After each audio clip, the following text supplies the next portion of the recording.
beautiful Monday, July 14th, and you're listening to the Oklahoma Breakdown with Ikard and Lehman, presented by Riverwind Casino. Riverwind is Oklahoma City's premier casino experience, and there are so many reasons why Riverwind is consistently voted OKC's #1 casino, but it all starts with their amazing variety of gaming thrills and excitement. Riverwind's beautiful, award-winning environment plays host to more than 2,800 of the latest electronic games with a huge selection of table games, including blackjack, match roulette, and Teddy's favorite, craps. No matter what your game, Riverwind has it in spades and hearts. And to learn more about their gaming promotions and entertainment options, all you got to do is visit riverwind.com. Riverwind Casino, good times, great rewards, and Ted, we've got a first. Okay. Now, we've got Marvin Mims on this episode. Guy is killing it in the NFL, so very excited for all the listeners to hear that. But we do have a first in my life. Okay. I have, for the first time, been entrusted at the age of 34 to plan a bachelor party. Ooh. My brother-in-law and I have been given the duty by our future brother-in-law to plan his bachelor party. Puerto Vallarta. Okay. Okay. Very nice. Never been. It's great. So Great I have nothing to bring to the table as far as planning. So, of course, hey, if you got any suggestions, lodging, golf courses, one key detail, he doesn't drink, but likes to go out. Okay. So any advice, any help that people want to send my way would be greatly appreciated. Bachelor party in Puerto Vallarta. I've been there several times. I'll tell you this now before you get there so you can hear everyone else there tell you 1,000 times. It's where they filmed the original Predator. So what a fun fact. And I think you can go up and like see where they filmed it and everything, but they throw that around a lot down there. It's like they're very proud of that, which they should be. But it's cool, dude. There's tons of great places to eat downtown, some scenic areas downtown, plenty of great resorts. I stayed at a resort. I've stayed at the same place every time I've been there. It's right by the marina, and there's a golf course right there around the marina area, and the resort's right there. It was nice. Okay. If anyone else out there has suggestions, YouTube comments, Spotify has comments now. And once again, hello to the Spotify video people. Yeah. Hopefully people are liking that. We got a lot more comments on the episode that had video. So, okay. So you can email me, the Oklahoma Breakdown at gmail.com. Any suggestions, any things we must do. Whale watching. Whale watching. Okay. Whale Sounds watching. Awesome. I love whales. Whale watching is good. Okay. I don't know what time of year you're going. Maybe that I've always been like in around February. So yeah, I think it's going to be that January, February range. Yeah. Whale watching. Okay. Lock it in. Any other Puerto Vallarta recommendations? Let me know, guys. I'll have some for you. I'll come up with a handful of must-dos. Okay, good.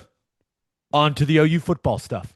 I thought it was a first in my life. I thought it was important to share.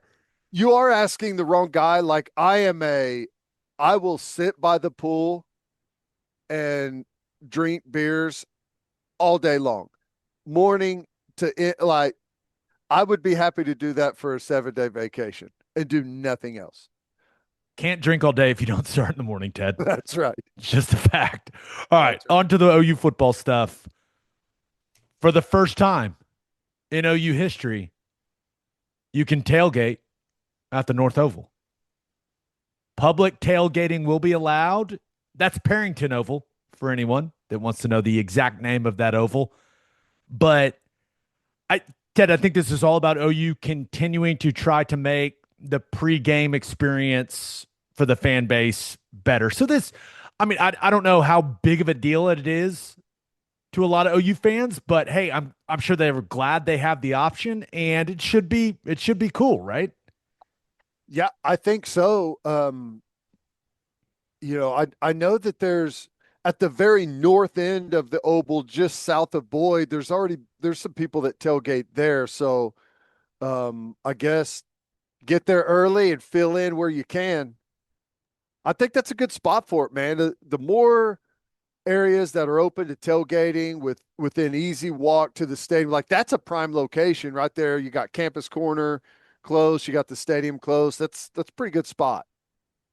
What do we think about throwing our pregame radio show right in the middle of that? I don't hate it. I've already sent the suggestion to the proper people. Right there at the little roundabout. Just try it, you know? Yeah.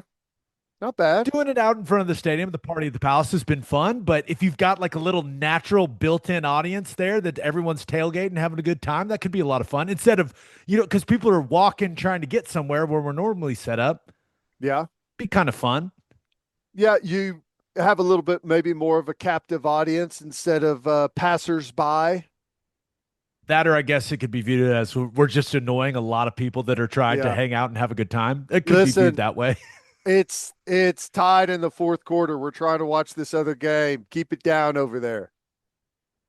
All I know is now that you can tailgate in the North Oval for an OU game, we are one step closer to my dream of the South Oval being a sea of tailgating tents.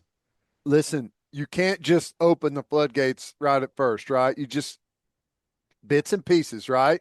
Small victories, and then one day, the South Oval. I hope the North Oval ends up being a really good spot. I hope that ends up being a really cool tailgating location. You have to imagine there was a lot of group texts after that news came out. They were like, guys, are we going to be North Oval people? We got decisions to make. Let's go. Like, is that what we're going to do? Like, are we North Ovalers now? There's been a lot of people out there scouting, I'm sure, driving around, checking out the spots. It's pretty good. Like I said, it's centrally located. I think there's a lot of shade in that area. Could be pretty good. We'll see. Excited to see what it looks like. You've got Lindsay Street open now for tailgating and the North Oval. They're getting wild up there. It's getting crazy. All right, let's talk some OU recruiting, and got to start with the commitment of tight end Tyler Ruxer. Yes. Ruxer. As far as I know, yeah, that's how I've heard it. Ruxer. It's got to be Ruxer, right? Yep. Great tight end name. Ruxer. Well, you got your Tyler Ruxer and Ryder Mix are your two tight ends. Strong, very strong. That's a strong tight end combo name. Now, Ruxer, 6'4", 220 pounds, out of Lincoln City, Indiana. What do you think of this guy, Ted? Well, from what I've seen, I think the number 1 or 2 player out of Indiana, like the 9th tight end overall. On 3. Rivals is now the recruiting site, right? I don't have to say On 3 and Rivals. I can just say Rivals, and because it's one thing now, correct? They combined, yeah. I think I really wish they would have combined into one name. You know what I mean? Yeah. Yeah. But when I refer to recruiting rankings now, I guess I have to refer to Rivals because that's what it takes me to now when you go through it from On3's website. So he is the number 9 tight end in the class of 2026 and the 174th ranked player overall, according to Rivals. Yeah. From what I've heard, both tight ends, frankly, are pretty highly thought of and probably going to be looked at as the best tight end haul in a recruiting class that we've had in a long time. He's a little on the thinner side, not worried about it. He's got good length and has a nice frame you can build into, pretty athletic. You just got to see. It's like, while I love the pass catching tight ends, I would probably prefer a big physical blocking tight end first and then kind of develop from there. But if you got someone that could do everything, that's obviously the best of both worlds. But, from what I've seen, pretty highly thought of as a tight end prospect. So Tight end's a weird position. It's a tough recruiting spot, man. It's hard. Now I think I'm kind of the opposite of what you just said. I'd rather a tight end recruit look really good as a pass catcher and need to learn how to block. Develop into blocking, yeah. That's the Blocking athletic is a part learned first. skill. Yeah. It's a skill. Hmm. It's a technique driven skill. No one wakes up in the morning and goes, "Oh, this is how you block." Now, if Right. a guy can run and catch, You teach him to block. we could. I have faith that we can teach him to get in the way. That's right. And when you look at Tyler Ruxer's highlight tape, this is he's a big wide receiver, is what he is. Yep. I mean, he's Which a that's what Mark big, Andrews was whenever he came in. fluid, smooth athlete, and I'm not entirely sure the level of competition he is playing against. I think that's something that is way overblown, in my Yeah. opinion. The guy looks big and athletic, looks like he can run, catches the ball extremely well from the clips that I have seen. And I just, I think he's competitive. There's some competitive catch situations on that highlight tape as well. But it's clear, hey, this guy is coming in to be probably your move type tight end and produce in the passing game. Yeah. And it'd be awfully nice to have a guy like that down the line. There's no doubt. I mean, we know it. Everyone that's watched Oklahoma football for the last couple of years knows it. I mean, this fan base is craving an offensive threat at the tight end position, maybe worse than anything else. So, so far, it looks like it's going to be a really nice class. A couple of highly thought of tight ends, and I'm curious to see what the offense looks like this year under Arbuckle and how much they use the tight end. Obviously, it's when you've got a guy that you can add in and is a threat, it's always easy to make that addition. But I'm kind of curious with what we've got right now, how much of the use we get out of the tight end right away, which that's one of the ways you help recruiting. Whenever you're going around, there's not a bunch of these guys out in the country every year in recruiting. And if you've got your back pocket is full of tight end production the previous season, it's a good way to go. No doubt. I just, I think that if you can get a guy that can run routes and can catch the football, that type of guy, if you got that type of athlete, you can teach him to get in the way. Because when you look at Ruxer's highlight tape, not exactly a lot of blocking in the box clips. Yeah. Now Which there's some impressive ones where he's out like in the slot and he's putting guys on their back, and you're like, okay, he's aggressive. He looks like he's not shying away from contact or anything like that. So that's encouraging. But yeah, it seems like a guy that you're going to get on campus because of what he can do in the passing game, and you're going to say, hey, this is what you're going to have to do as a blocker as well. And you make it work, man. Hey, you always throw that extra O lineman out there, right? If you don't have a tight end that can block. Yeah, you can. I I won't lie. As I watched Ruxer's highlight tape, Pick I your was caught tackle? off guard by the corner clips. Oh, yeah. I I don't typically when I'm looking at a tight end commit, I'm not anticipating seeing the guy play corner. Hey, the more you could do, I guess, right? It's Great. I turned on, I was like, wait, why are they wait, he's at corner. What's happening here? But I probably just speaks to the type of athlete he is. Yeah. Yep. So I won't lie. I think I watched the corner clips more than I watched the tight end clips. I was like, this is Intriguing. interesting to me. Yeah. Well, who knows what the thinking behind that is, but um, it's not bad practice to get out there and defend and work on the footwork and work on nice clean feet. If you could do it going backwards, you can do it going forwards.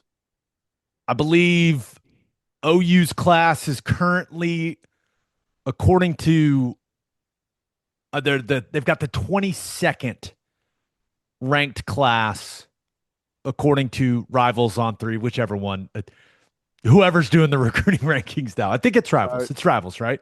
Yes, I believe. So currently the 22nd ranked recruiting class, and that class would get an awful nice boost if they can land Jake Cruel, Ted. Yeah.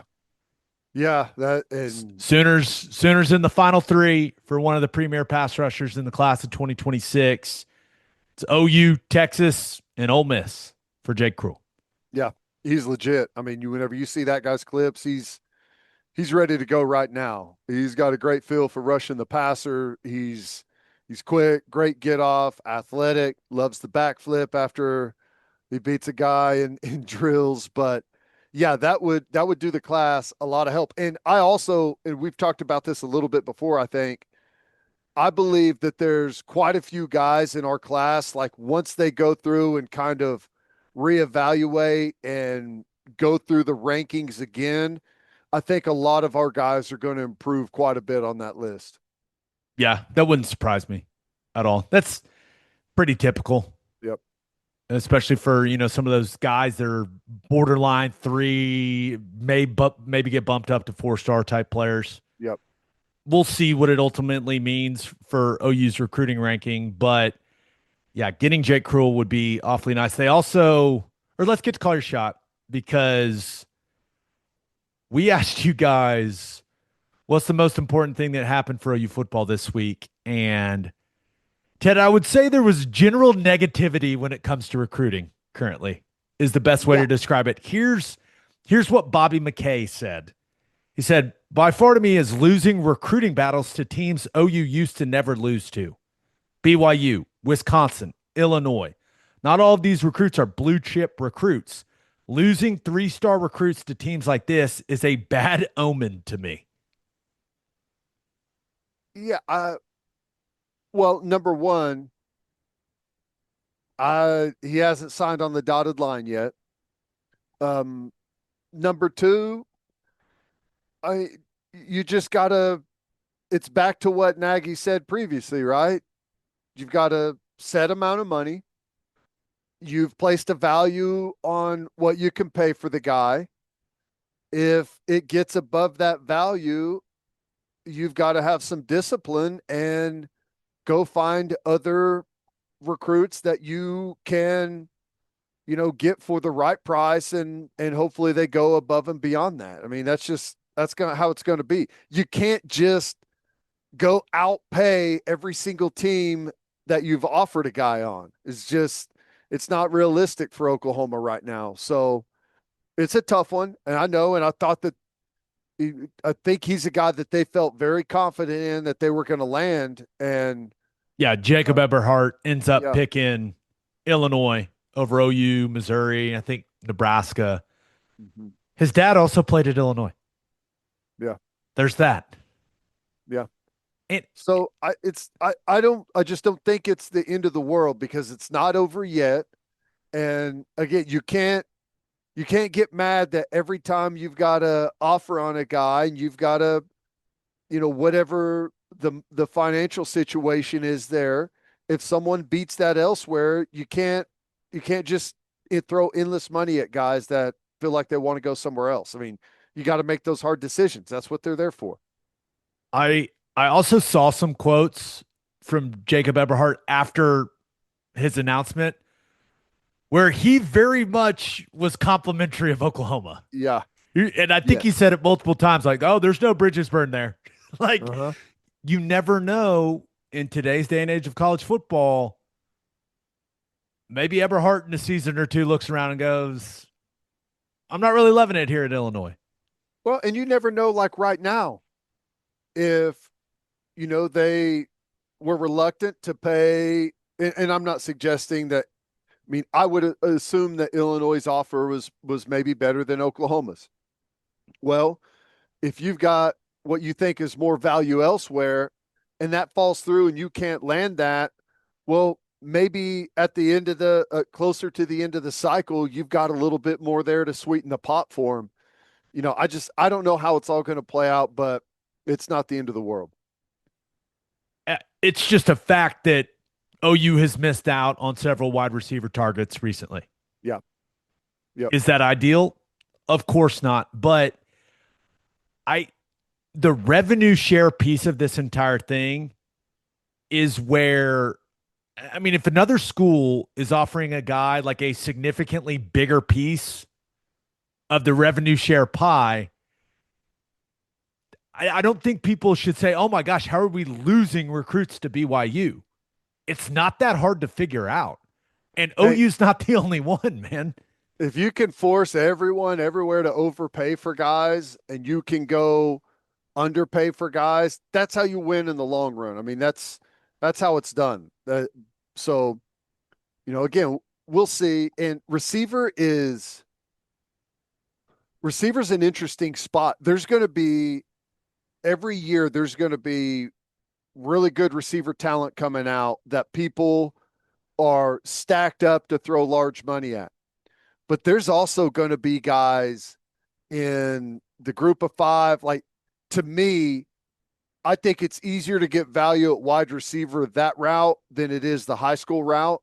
I mean, I guess it depends on a case by case basis, but there's never going to be a shortage of receivers that can come in a good offense and get production for you.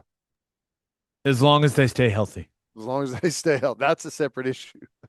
as we very well know. But yeah, it is interesting that the fan base is absolutely riled up about recruiting and where things stand right now. And it's understandable. The one thing that I just keep reminding myself, because yeah, you want OU to end up with the top 10 class. You don't want to be in the 20s with the, 8th or 9th ranked recruiting class in the SEC.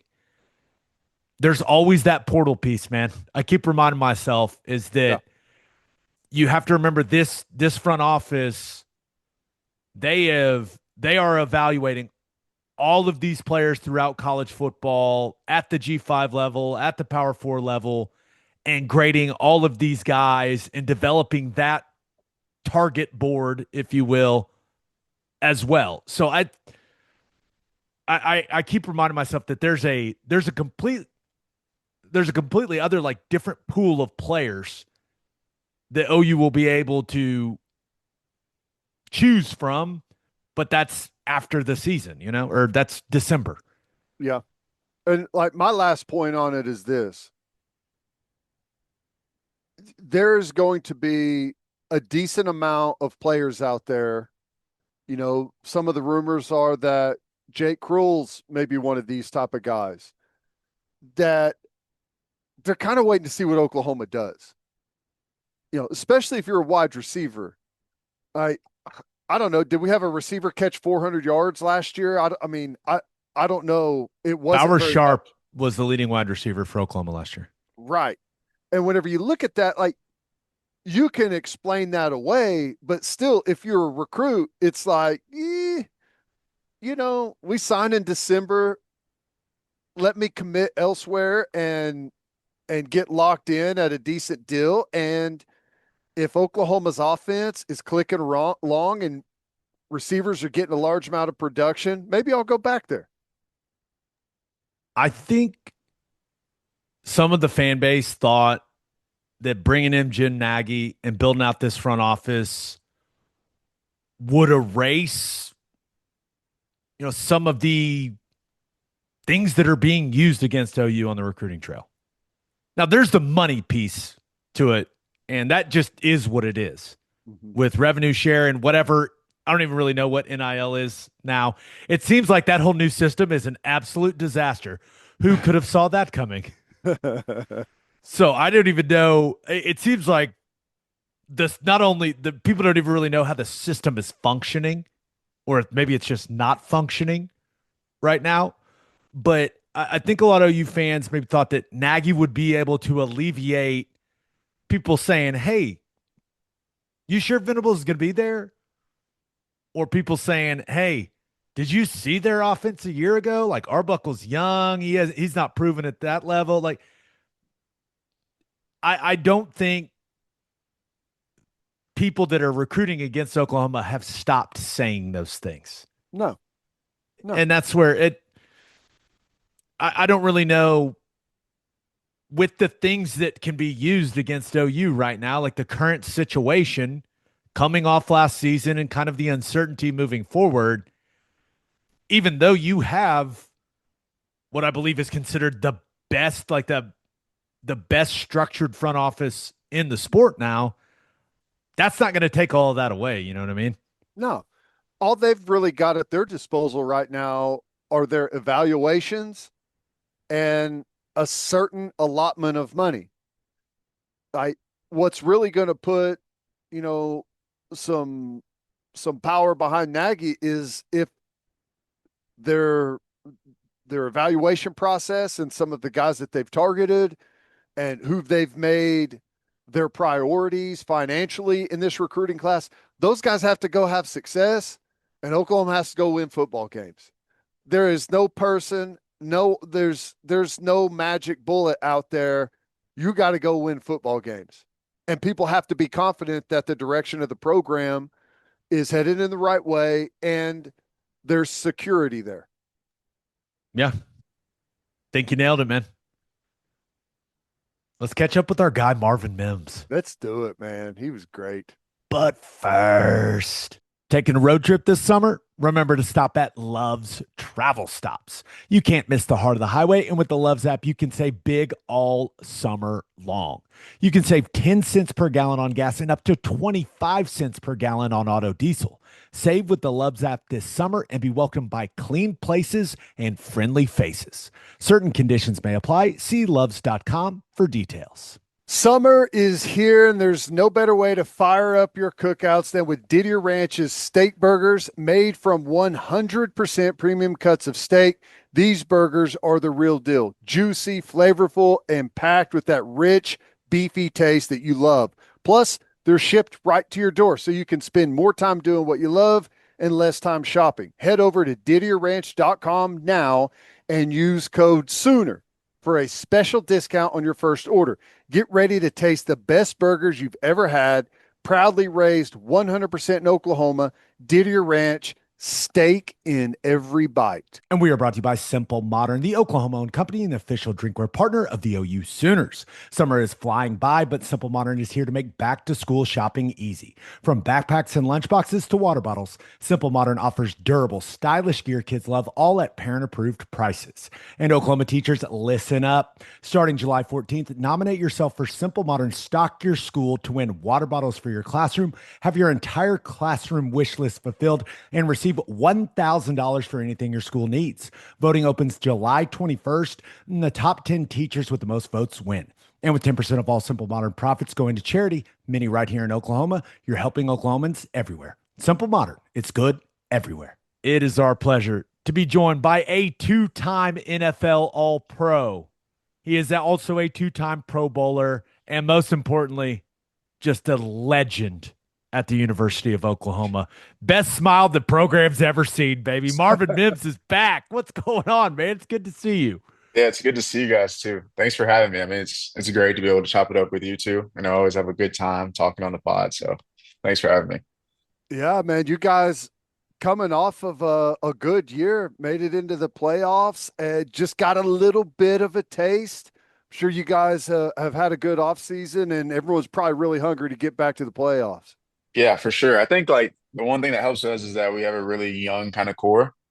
And so yeah, you have like the vets that have been there, but the young guys that come in, they've been really hungry, and especially with Bo. I mean, with him coming in, you can see his growth throughout the year and him leading everybody in the room. I mean, it's obvious what he can do out there on the field, especially towards the end of the season. I mean, his growth was remarkable. But yeah, just like you said, good year. You know, no one kind of expected it. Ended up going to Buffalo first game. It was a pretty rough game, but I mean, for that experience, especially with the young team, you know, you always need it. You guys were up 7-0 in that game, though. I remember that. It Yeah. started awesome. I was like, all right, here we go. Let's see what they got. But yeah, tough place to play, Oh, undoubtedly. for Now, sure. you mentioned Bo Nix.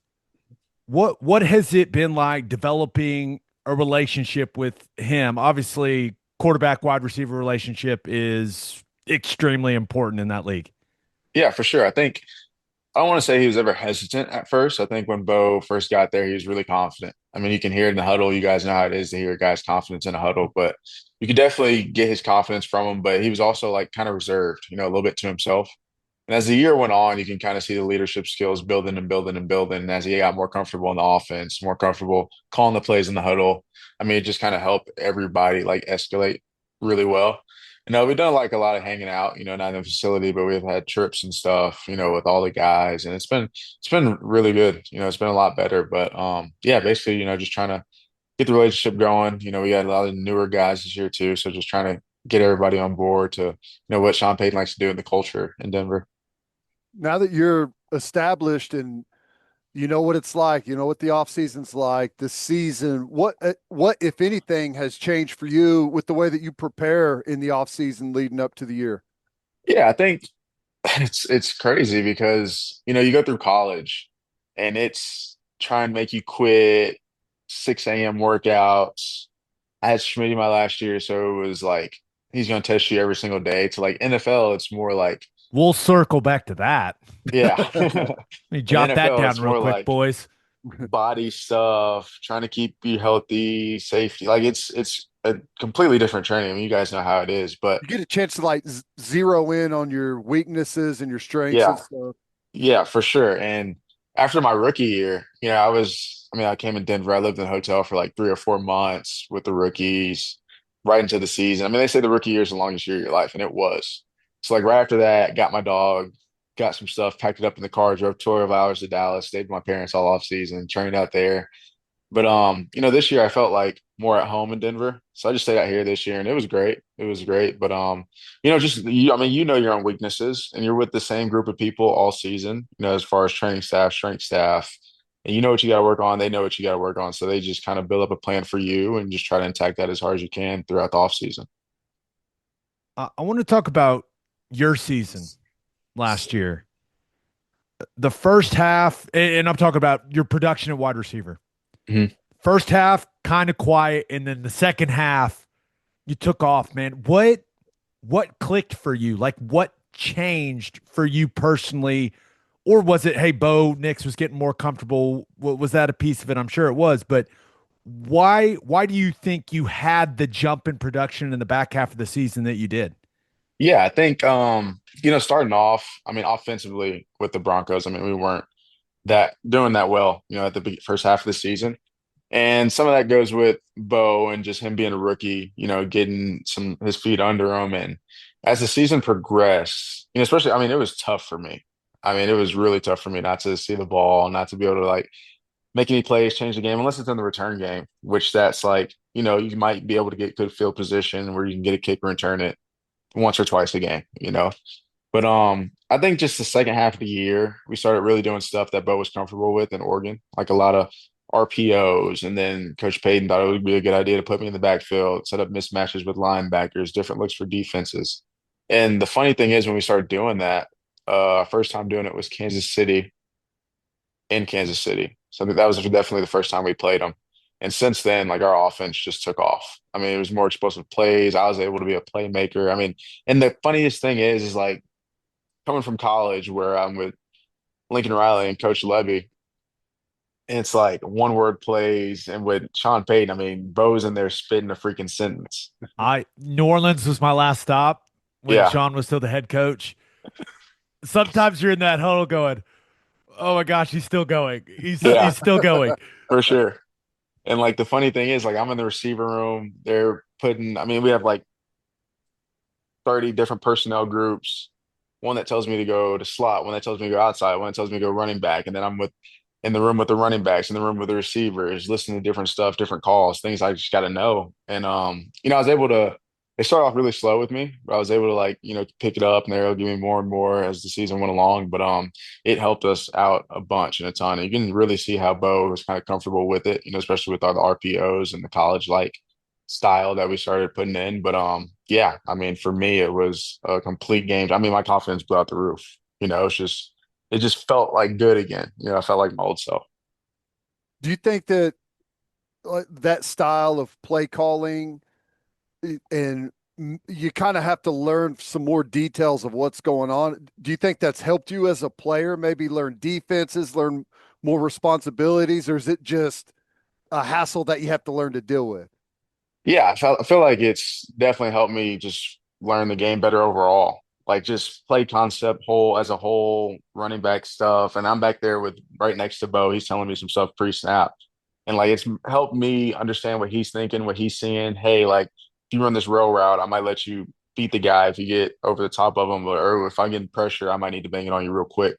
And it's just like the more and more receivers, quarterbacks, and running backs are kind of on that same page, the better it is. I mean, you look at Jamar Chase and Joe Burrow, guys that have been playing together for years, and they're just tearing the league up right now. And it's like, that's the thing about the NFL. Like a lot of people run the same routes. A lot of people still plays from each other. I mean, in college, we were still in plays from NFL teams, and it's like who has that consistency, who has that kind of kind of the personality, and just who can run it the best, in their own way. And that's kind of what we started doing at towards the end of the year with Bo, and just what he was comfortable with. Have you had, I just remember when, like, in the Saturday night meetings, Sean Payton would just lay out like the first 15 and basically go, and this is what they're going to do. So we're going to do this. And Yeah, this is what we're going to do. And then they'll counter and do this. And Ted, it was unbelievable. Like, it would just lay out almost exactly how he would say it in the Saturday night meeting before the game. I assume you've had the same experience. yeah, It's kind of wild how correct he is when he predicts this stuff. I remember the first time doing it, be like, and I was paying attention on the sideline. I wasn't playing. I was on practice squad. I was just like, oh my gosh, this is unfolding exactly how he said. yeah, for sure. Those meetings are insane. Oh Because yeah, he'll pull up a seat. He might have like a Coke or something, and when he puts that Coke down, I mean, you're going to be there for a while. he's Like got he'll the put up jeans with like, the designs on them. Still, yeah, I'm sure. yeah, and he'll like sit up there, pull up a chair, grab the clicker. And anytime Sean grabs a clicker, like you're in trouble. You're going to be sitting there for a good amount of time. And he puts like just a white piece of paper up there, 15 plays, 10 plays, however he's feeling. He's going to run through all those plays. And then after that, he's going to go through every single look you could possibly get. And he's going to start with goal line 23, go all the way to 11, 10 personnel if we got it in. I mean, it's insane. Like we're in there. I mean, especially if we start winning, that's the longer the film goes. So we're in there for maybe like 2 hours on a Saturday night. That's wild. Gabe mentioned it in the intro. Two-time All-Pro punt returner. How has that developed for you? And I know it's always been a part of your game, but it's a different world in the NFL. You get more opportunities. Did you envision maybe that being a real strength of your game in the NFL, or is it something that's just kind of blossomed for you? Yeah, I mean, it's been a huge surprise for me. It's been crazy because, like you kind of talked about it, it's completely different from college. College, you're snapping the ball, everybody's taking off, and then like in the NFL, you have so much space to work with. And you have I two bitch gunners. about the college punt rule about Yeah, 500 times a year.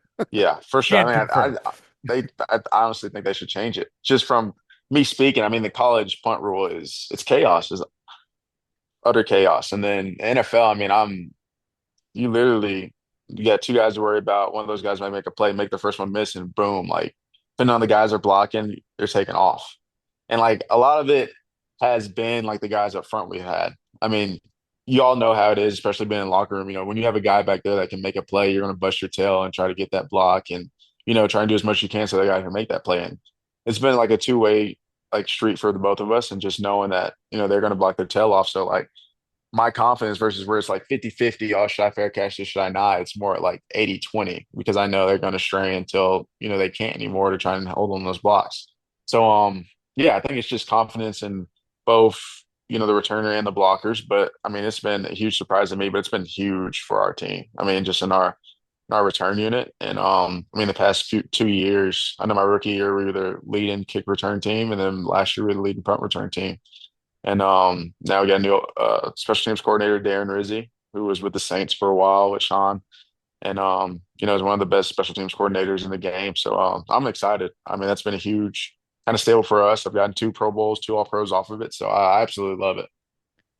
How important has that been for you? You mentioned how important it was for your team, but how important has it been for you, like in your confidence, right? Because maybe your second round pick, you're hoping you're coming in, you're going to be super productive as a receiver right away, and it doesn't necessarily go that, but you find this level of success, like you're one of the best returners in the league. Like, how important was that for you and your confidence, especially in your rookie year, Marv?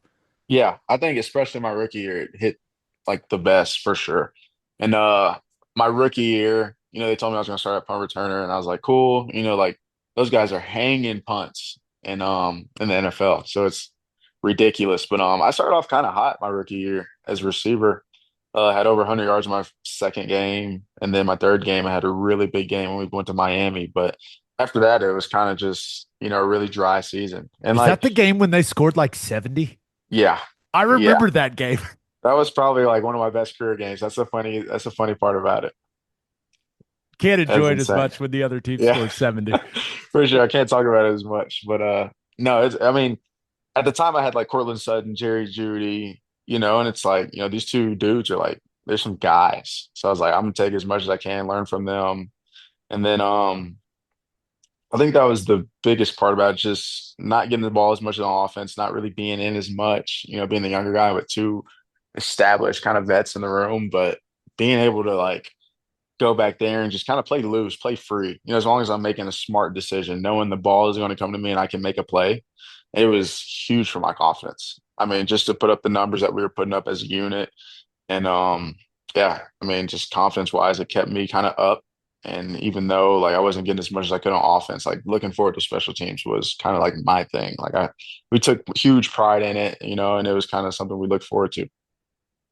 You mentioning just there's some dudes, and I know you get to go against one all the time on defense, and Sertan, defensive player of the year. But like whenever you're out there on the field, who are some of the guys that you've played against, whether they're defensive backs or even some of the monsters in the middle? Who are some people that have caught your eyes? It's like, damn, that's a grown man right there. Yeah, I think the first, I mean, for sure, Pat Surtain in training camp, like being a rookie, seeing him 6'3", long arms, run with the best of them, move ridiculous. Like he's definitely the best in the game to me. And we played against Chris Jones for the Chiefs, and that dude, I mean, he looks like he's about like 6'10" when he's out there. Like he's huge.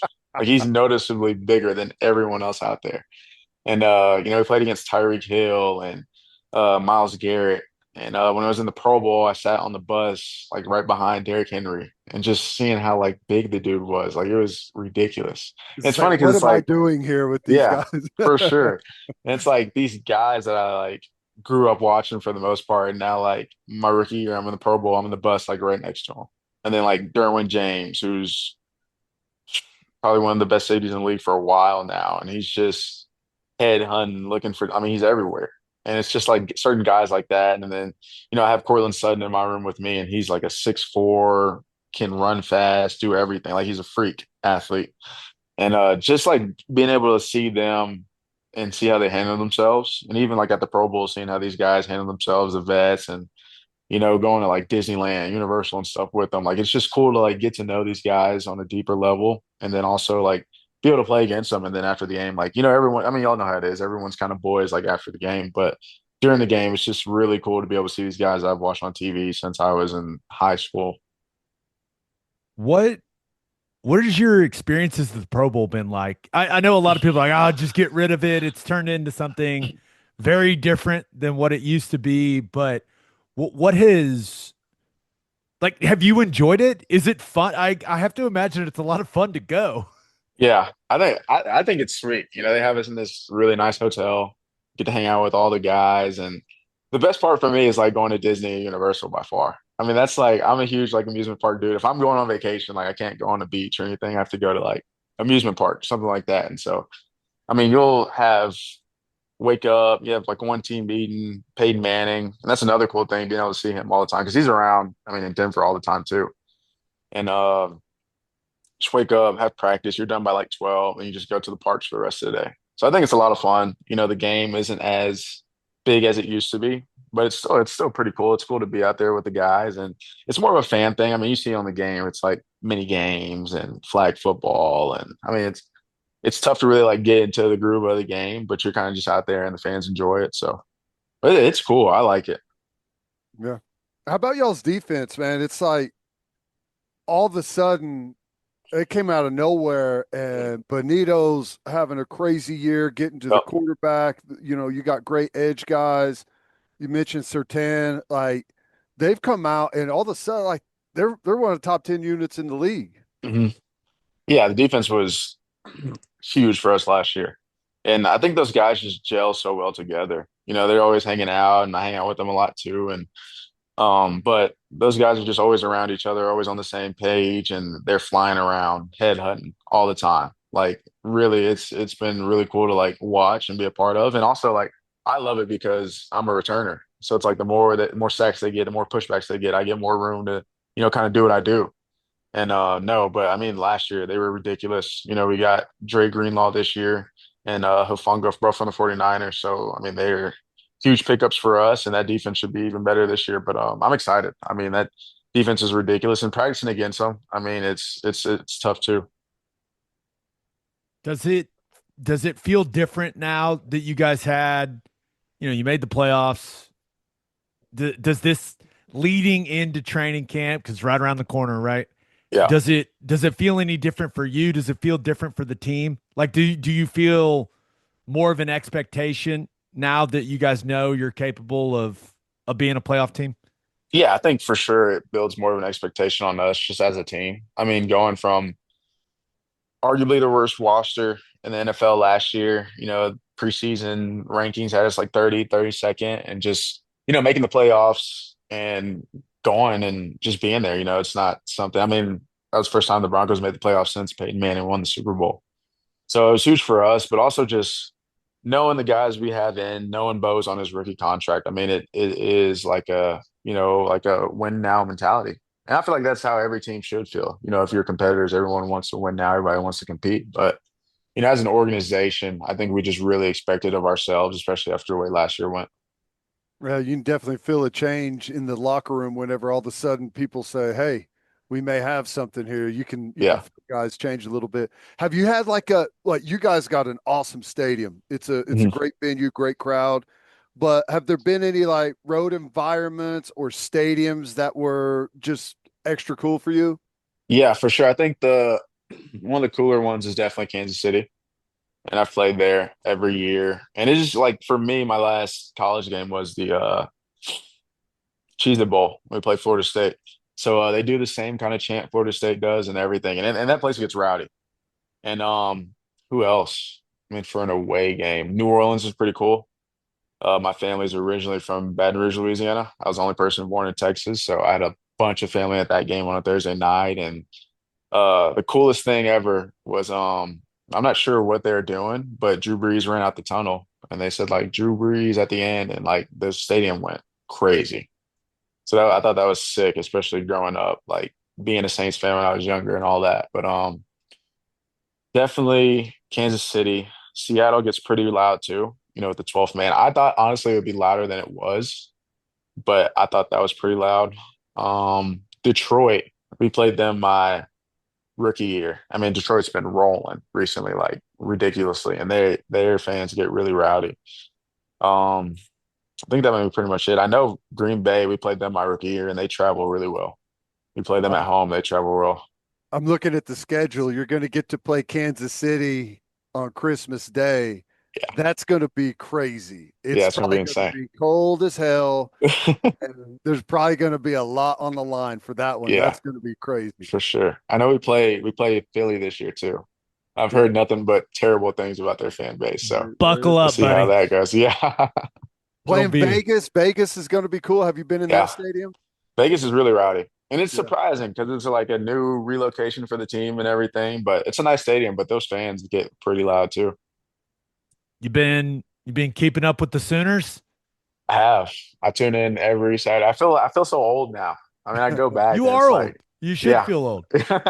I go back and it's like really none of the guy. I mean, you got like who we have? We got Kip, uh, Dude, the RJ change, still that's just there. college football now, though. Like, Yeah, and we haven't had nearly the turnover that a lot of places have had. It just, you're getting old, man. And when you start yeah, going back and you don't know any of the guys, you kind of look around, you're like, wait, what am I doing here?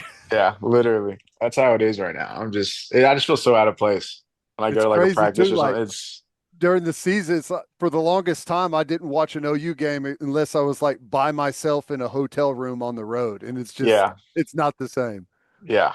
not at all. It's not the same. And then most of the time we'll have like meetings or something, so I can't even fully watch the game, and it's so different being like a player. But I do look for like if it's a home game, I'm recording it, racing back home, turn it on as soon as I get in the house. But other than that, it's so different. It's just so weird. Yeah, it's crazy. What do you? I mean, you've kept up with a little bit. You got any predictions for this season for him? Yeah, I'm excited. I'm looking forward to the season. I heard nothing but good things about John Mateer. You know, the funny thing is, he's from Little Elm, and I had no idea. And Little Elm's like right next to Frisco. Like, if you like, my parents' house was probably like 5 minutes away from Little Elm High School, like right in the middle of the high school I went to and his high school. So I thought that was pretty sweet. I was able to meet him when I went up there for practice during spring ball. But yeah, I'm looking forward to that. I mean, it's just I absolutely love Oklahoma football. And I'm just looking forward to these guys, you know, kind of show and prove to everybody who, you know, we are as a school and as a program. And I'm ready for the defense. I think the defense, we're bringing back a lot of people. You know, guys will be healthy, and it should be a big year. I'm looking forward to it. I'm really excited. You like them being in the SEC? I'm still getting used to it, and we call the games, man. You know what I mean? Yeah, Like, it's still a little. It's just different because we didn't play against any of these teams. You know what I yeah. mean? So That's the that's for it's sure just like the weirdest it's going to thing. take some time to get used to it, I guess. Yeah, that's for sure. That's the weirdest thing for sure. It's just like they're playing against SEC team. Like they're playing against Alabama at home, and it's weird. Like as a former player, it's weird to look at. And like Big 12, like we used to play the Big 12 championship in Dallas. That used to be an easy like home game for me. And like it's just I don't know. It's just different. Did you get to take any of Sertan's hard-earned money home after that Alabama game? No, I didn't. I didn't. I wanted to. I was like, you know what? I'm just. It's funny because we got a lot of Texas guys on the roster too, and Yeah. that's all they do is talk crap. And the funny thing is, like, whenever they get to talking, like we got Malcolm Roach, he played D line, PJ Locke played safety, Brendan Jones, Sam Ellinger. We got Sam Ellinger now, so like they love to bring stuff up. And then the funny thing is, you ask them what their record against OU is, and it's all losing records. That's That's awesome. that's the best. We need to beat them this year. Come on, Yeah. guys. Come on. We can't have a repeat of what happened a season ago. I did not have a good time. Yeah, me neither. I just had to go. Lily had a game the next day, and I just had to show up and not say a word to anybody. Yeah. If I anything, we need to win some games so you can puff the chest out in the locker room and Yeah, start cashing some bets. for sure, for all sure. right, you mentioned you had Schmitty your last year. Mhm. Everyone, this people like anytime you talk to an OU fan, they want to know your best Schmitty story. It's just like Yeah, something to people. It's like it's become this over the last 20 years. It's become this thing that people really want to know. So, what do you got? What's your best one? yeah. I think for me, the one that I always think of because I was just put in a crazy situation was so we're lifting, and part of like Schmitty's group, and we're lifting, and you know, we're done with the lift. We go out. I mean, you guys know what our weight room looks like the main one. We go out in the little turf park. We start stretching. So it's like me, Drake Stoops, and then like this other guy. I don't want to name him, but we're sitting there lifting, and he's like, "Oh, I gotta go to the bathroom." So he goes to the bathroom, pees for like maybe like a minute or so, and Schmitty's like, "Where'd he go?" We're like, "Oh, he went to the bathroom." So he comes back, and Schmitty makes him get on the stairmaster and lift with the next group. This is like summer, 3 o'clock during the day. Like he has to start the whole lift over just because he had to pee at the end of it. Oh my God. For me, I just thought that was the craziest thing I've ever heard in my life. Uh, Well, you never know. You never know what's gotta gonna hold get. gotta hold that pee, man. Just go, Apparently, man. Just go. That's crazy. Marv, you're the best, man. It is so awesome seeing you have the success that you're having. I still think your parents loved me because I said you were going to be a first rounder. I think after your first game you played at OU. Maybe yeah, after the first catch. I think it was maybe at halftime of your first yeah, game at OU. I wasn't that far off. You got picked in the second. I was close. yeah. Pretty But close. dude, it's awesome. You're the best. We love seeing you have the success that you're having, man. Thank you for the time. Yeah, I appreciate you guys for having me. It's always a good time to be on here and chop it up with you guys. But yeah, thanks. Go Broncos. Yes, sir. Right. Schwab Meat has been smoking the highest quality meats, hot dogs, and sausages in OKC since 1912. Go to schwabmeat.com to order any of Schwab's outstanding products and use promo code OKBreakdown for free shipping on orders over $75. Schwab dogs are iconic. I like to keep it simple. Just a bun, dog, mustard, ketchup. Also, the jalapeno cheddar smoked sausage is ridiculous. Schwabmeat.com, code OKBreakdown for free shipping on orders over $75. Schwab Meat, the official hot dog of game days. All summer long, the Garage is offering their triple threat combo for $8.88. That's a burger, fries, and fountain drink for just $8.88.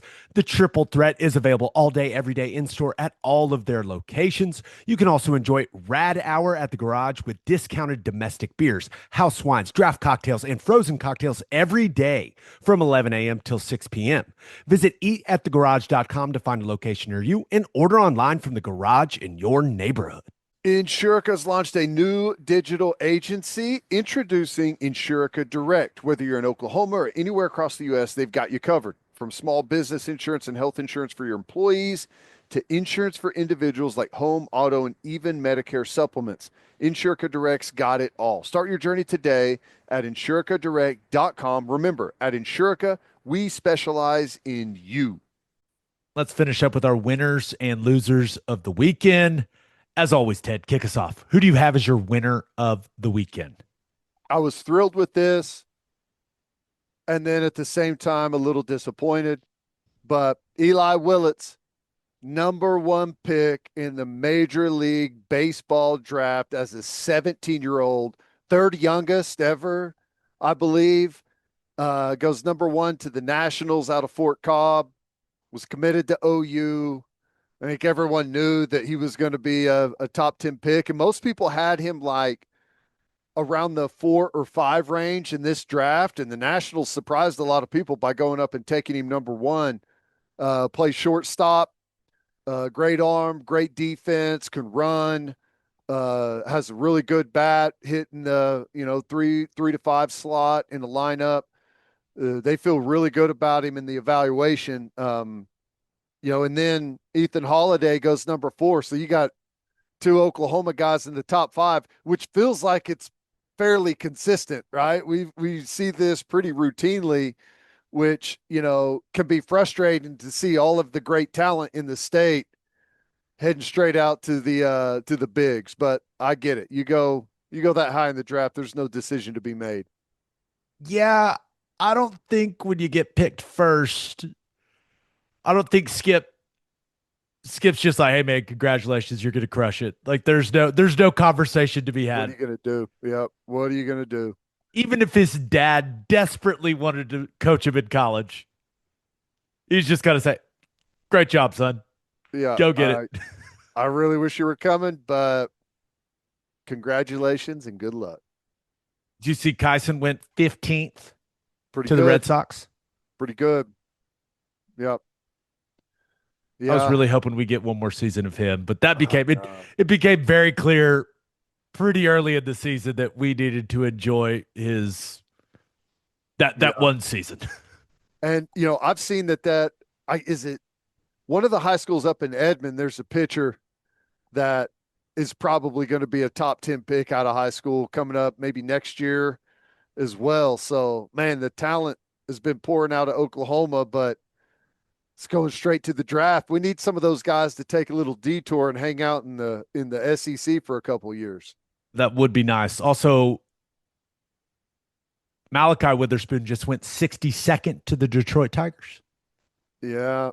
I wasn't sure where he was going to go, but had a pretty good feeling you were going to lose both of those guys. But Skip's been doing really good in the transfer portal. The Nationals tweeted that Eli Willits became the youngest number one pick in MLB history. Is that right? That's what they tweeted. Yeah. I'll take it. I thought that the one I read, and maybe they just got the wires crossed. I thought it said he was the youngest since Ken Griffey Jr., but I'll take their word for it. They'll know. Blame the Nationals if it's not correct. The Nationals would know. It would have been a lot of fun getting to watch him. Reclassified, right? He's just finishing his junior year. It's ridiculous, man. Crazy. I think we all were excited, but in the back of all of our minds, we're like, this guy's never gonna play at OU. It's pretty crazy. Yeah, it's like, yeah, I'm gonna go ahead and basically opt out of my senior year and go number 1 in the Major League Baseball draft. That's crazy impressive. I hope payday too. I imagine the Willits family is having themselves a time tonight. Yeah. Who do you have as your loser of the weekend? I had to go with the Cleveland Browns, man. It just won't stop. Quinshon Judkins, 36th pick of the draft, the 4th pick of the second round for the Cleveland Browns, arrested over the weekend for domestic violence and battery. Now, the good news, I guess, if there is any, misdemeanor charge, supposedly happened last Monday, but got reported Saturday morning, and apparently the law enforcement could see and know that the battery took place and took him into custody. $2,500 bond to get out. So I don't know. It just, with the Cleveland Browns, man, it just feels like there's always something going on right now. It's just, which, you go back pretty far, it's kind of been chaos there for quite a while. Seems like it is constantly under instability. So I was reading quite a bit about it, and it seems like this was very, very surprising for a lot of people. Like that Quinshon Judkins would be involved with something like this. Yeah. I saw tweet after tweet after tweet from NFL people being like, this is very surprising, extremely high character guy. I can't remember who it is, but someone was like, he was the most polite and just well-mannered guy at the rookie premiere. So I guess this, and I don't know anything about Quinshon Judkins other than the guy can absolutely run the rock, but seems like a bad situation, and a situation that a lot of people did not anticipate him finding himself in. Yep. Which, innocent till proven guilty, I'm sure there's two sides to the story, and maybe we'll learn more about it as this thing plays out, but it feels like the negative headlines just keep rolling in for the Cleveland Browns. At least their quarterback situation's stable. Yeah. I mean, I just want like a documentary on that quarterback room from OTAs through the season. I would the absolutely starter's watch old that. enough to be everyone else's dad almost. Remember, it's Flacco, Deshaun Watson, Kenny Pickett, Dylan Gabriel, and Shador Sanders. Yeah. I need content of that quarterback room. One guy's coming off an Achilles tear surgery, which is the least of his problems. Another guy's a media frenzy. It's like that quarterback room itself needs to be on the HBO Hard Knocks. I mean, just only that room would be enough content. We'll see what happens with the Judkins thing, man, but not good. Not good. Innocent until proven guilty. That's the stance we always take on here, but not good. And running back is a spot where, you never know, but usually expected to, especially taking that high, 36 pick, usually expected to roll right into that rotation and be a factor in year one. No doubt. Were you the 36th? 37th? Yep. I'm sorry to bring it up. He got me by one. It's all good. It's all good. It's all good. All right, let's get to my winner and loser. But first, three things matter in banking: service, service, and service. And First Fidelity Bank's commitment to exceptional service is more than a promise, it's their foundation. FFB has been by your side for over a century, and they are honored to be a part of your journey. Banking isn't about where you've been, it's about where you are headed. Open an account at an award-winning bank today at ffb.com. At First Fidelity Bank, we go where you go. And go to opolisclothing.com and use promo code TED for 10% off our podcast merchandise and the best OU gear out there. That's opolisclothing.com and use promo code TED. Buttery soft and 10% off. All right, for my winner of the weekend, how about golf in Oklahoma?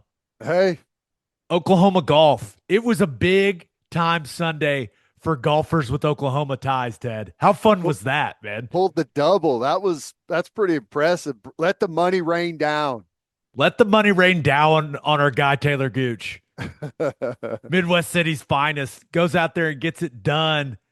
LIV Golf Tournament out in Spain and Andalucia, which just looks gorgeous, by the way. But able to go birdie par on 17 and 18 to get the win over John Rahm in Spain. Tough to do. Come on, Rom, where you at? I like Gooch going over there overseas, getting it done. He's an awesome dude, man. He's won that 2 out of the last 3 years. So he must just, I think it's, what is it, Valderrama? He must just like the course. Was it 2 years ago whenever he caught fire and won like 2 out of 3 or something like that? Or it wasn't last season. It was the season before. He won the entire, he won the individual title for LIV. Yeah, he was on a rip. Yep, that's awesome. So he's found it. So it was fun. I was up late, early, whatever it was, watching the end of that, and I was like, okay, come on, man, finish it off. Just needed the par on 18 and hit just an absolute bullet. I think it was a 4-iron onto the green on his second shot. I was like, that'll do, dude. That's crazy. It was awesome. But then hours later, you get former Sooner Chris Gotterup out dueling Rory McIlroy in the final group at the Scottish Open. Gotterup wins it, fires a 66, dude. Did it in the all black too. I liked it. It was good luck. I mean, can you imagine what that's got to be like? Not just at the all day playing with Rory over there. It's like, is this really happening? What am I doing right now? Out of body experience. It was. I thought it was just a tremendous display of composure, man. He knew everyone was cheering for Rory McIlroy. And dude was just unfazed, man. It was a lot of fun to watch. I think it was like the 200-yard par 3. I think it was the 12th. Oh, just one of the most beautiful par 3 tee shots you'll ever see. I think it was like a foot. I mean, he just had, in that back 9, he just had some holes where, to steal it from Bill Rafter, onions, man. Onions. Now, is the Open next week? Yeah, and he gets the automatic qualifier. He's in. That's right. So just extend those hotel reservations and hang out a little bit. Go get a lay of the land early. He's got to go take a look at Royal Portrush. Okay. So that starts Thursday. Awesome. And also, did you see his post-round interview? No. Guy just lost it. It was awesome.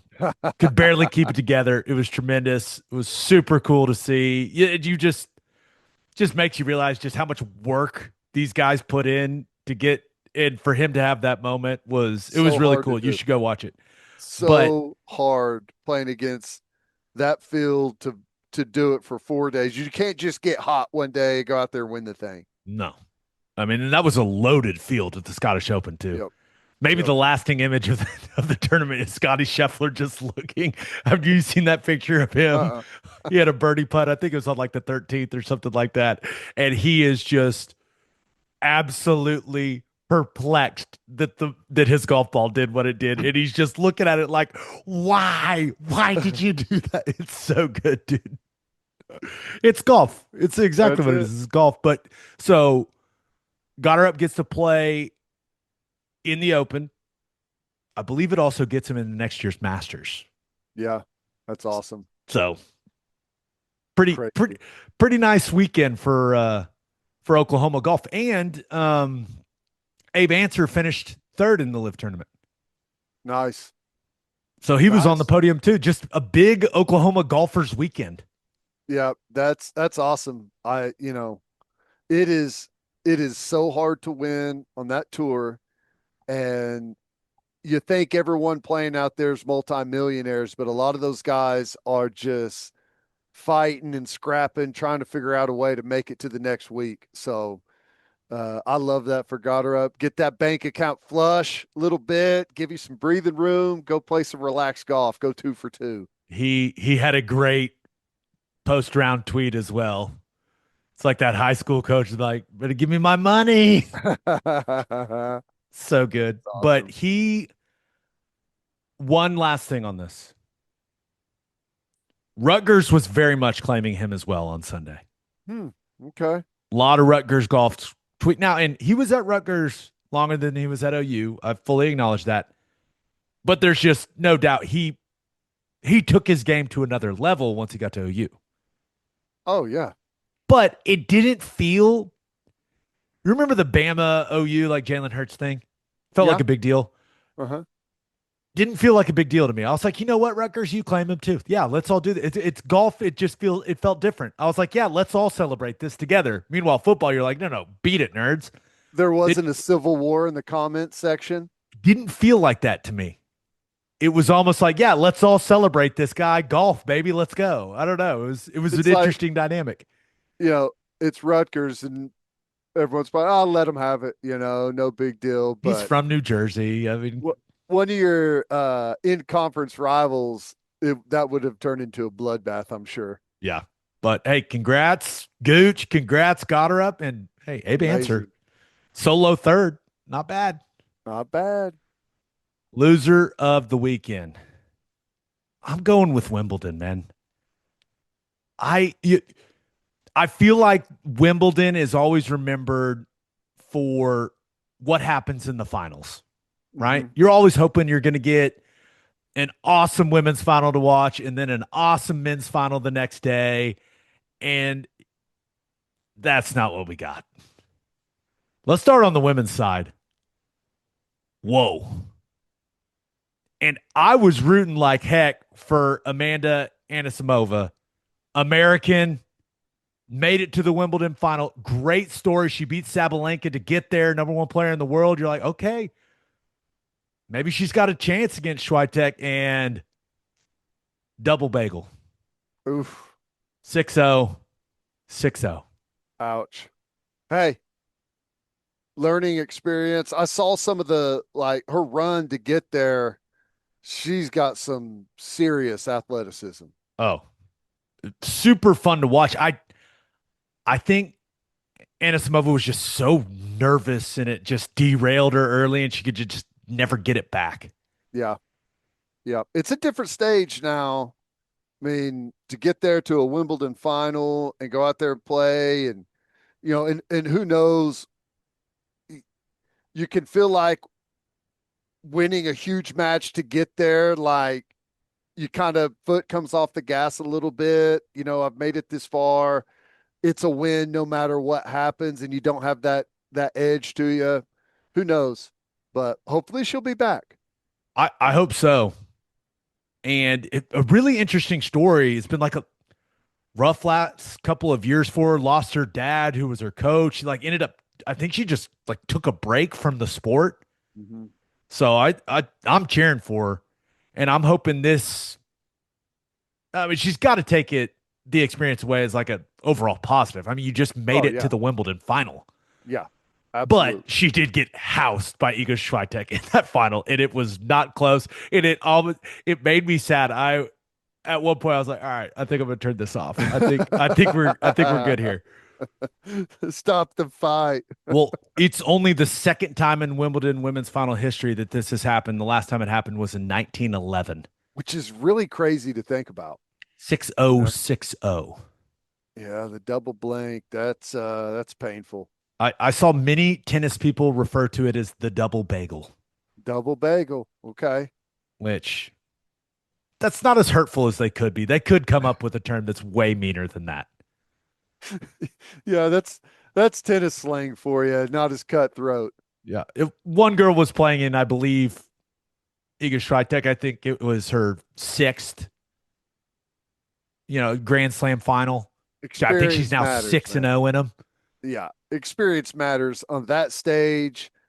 I know she, has to feel like she could have given a much better effort and got something on the scoreboard, but you take a lot of experience and you learn from being on that stage. It's just different. I wonder if it's better. She's just like, you know what? I just didn't have it, as opposed to losing a close heartbreaker. I don't know. 6-0, 6-0 is rough. Yeah. It's like making the Super Bowl and getting beat, what, 49-0? Yeah. Maybe worse, 56-0.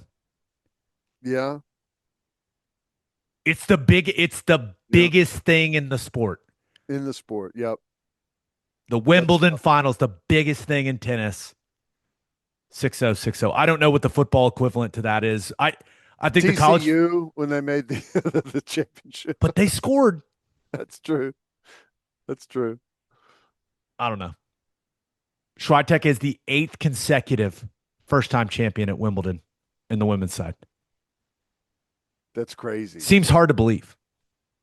Yeah. Well, That means 8 Wimbledons in a row. A new woman has won it, or a woman has won it for the first time, right? Am I understanding that correctly?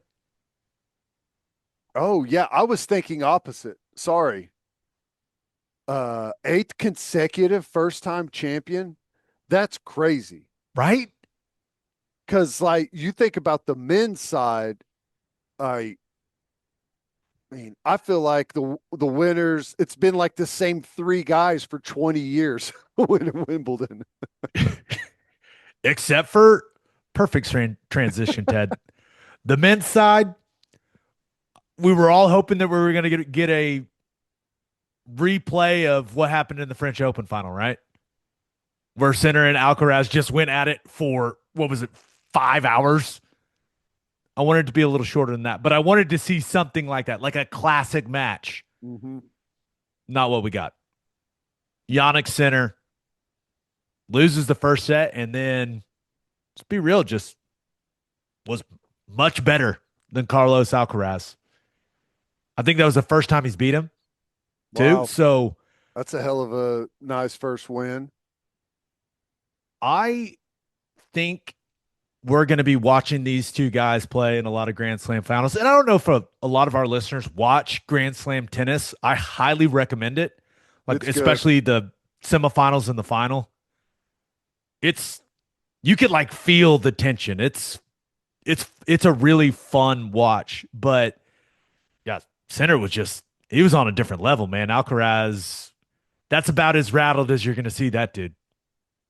I went through a 4 or 5 year phase where I probably watched every, not just final, every tournament.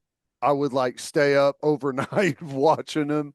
Cause it's the only thing that's not in season. Well, I guess you have some other stuff, but I guess maybe I don't know the reason, but I was into it for a while. You were Tennis Ted for a while. I was Tennis Ted. I was locked in. I like that. There was a tennis video game that I loved. I think it was on Dreamcast when we were growing up. It was I think it was ATP World Tour or something like that. It was really fun. I don't even know what Dreamcast is. What is that? Is that its own thing? Or is that you don't know what a Dreamcast is? I don't think so. Do you know what a GameCube is? Yes. Okay. This reminds me, I think it's Malibu's Most Wanted where he's like, I got Gamecast. He's like, there's Dreamcast and there's GameCube. I think you've never heard of the Dreamcast. No. Okay. I think it's the last thing that Sega made. Okay.